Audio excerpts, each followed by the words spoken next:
Brian, a difficult week for the club, ended the tenure of Darren Edmondson last week. First of all, when did you first get the news, and how the players and yourself and the staff reacted to Darren's departure? So I knew Darren was going in to speak to the board on Friday last week at 6 o'clock, and then I got a call off Darren at 6:30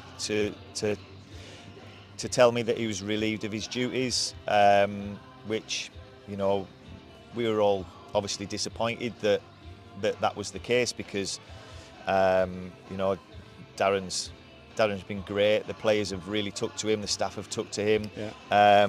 But however, we all know it's a results-driven industry, and if we're not getting results, then people lose jobs, and unfortunately that was what happened. So yeah, it was a bit of a turbulent week. We had to try to lift the players in training and lift the players today for the game, but ultimately wasn't enough. The irony of that was that you found yourself in a caretaker role, as you did last year, and ironically Morpeth was one of the games that you had to take charge of last season, and here we are today once again at Morpeth. Yeah. No, listen, for the record, I don't like being in this position at all. I would much rather a manager be in and everything run smoothly, and I was just come here to coach, which is what we wanted to do.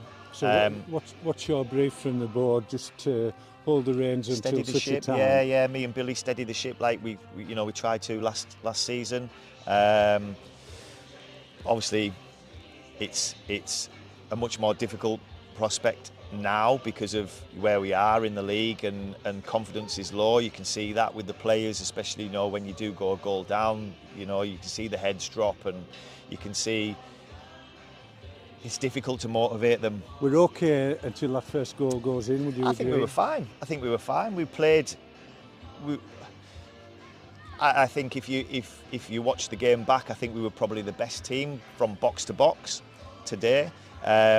I just think that they were better in both boxes in terms of, obviously they got the 2 goals, and they got lots of bodies in the way when we were threatening. We were putting crosses in, and it just doesn't seem to drop for us. And listen, it's excuses. You know, we can't keep making excuses. I think the fact of the matter is, we've tried this, it hasn't worked, and you know, we need to find a solution rapid. How did you go about tweaking things today? What was your objective today? Well, personally, I feel like we have always looked a little bit stronger when we've played 2 up top. We're trying to milk the last pieces of quality we can out of Dav and Riggy. Obviously, they've been great for the football club, but it seems to be where we are in terms of. I spoke on the radio earlier, and I just mentioned, you know, we've lost in the past couple of years, you know, Connor Tignons, Scotty Allisons, Gooses, Sam Smiths, you know, even Gary Roundtree a little bit earlier. Players like that, they're big characters that are tough to replace, and we haven't quite recovered, have we? We haven't, no. And you know, I know that the fans want points on the board, and they want us to do well, and they want playoff places and pushes for the Conference North and things like that. But you know, this is a very, very tough league, and it's teams, although we do have big crowds, teams have big budgets, and they have big resources to call on, and that seems to be the difference at the moment. It's just that cutting edge, whether it's in the defensive third or in the attacking third, and that seems to be where we're coming a cropper at the moment. Back to the game, 2 goals down, probably 2 individual errors. Would you agree with that? Yeah. And then I thought towards the end of the half it showed a bit more purpose going forward, and Dav unlucky on a couple of occasions, but second half didn't really threaten. No, I said to them in there, I said, listen, you know, I can't fault their effort and their application today.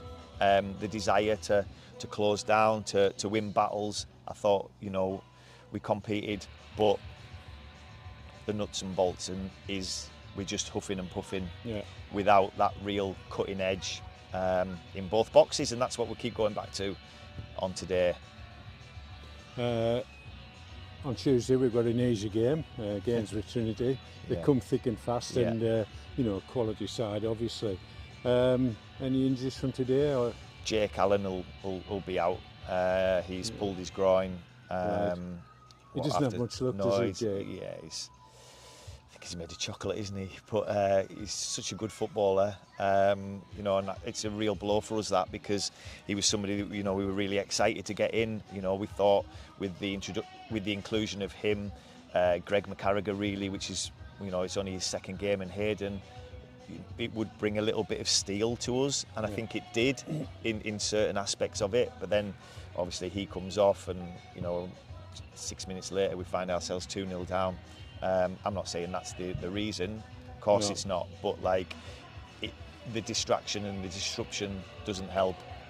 Brian, bottom of the league, the only way is up. Hopefully we can start making inroads to that league table on Tuesday. Thanks for your comments. Cheers, Steve. Thanks, pal.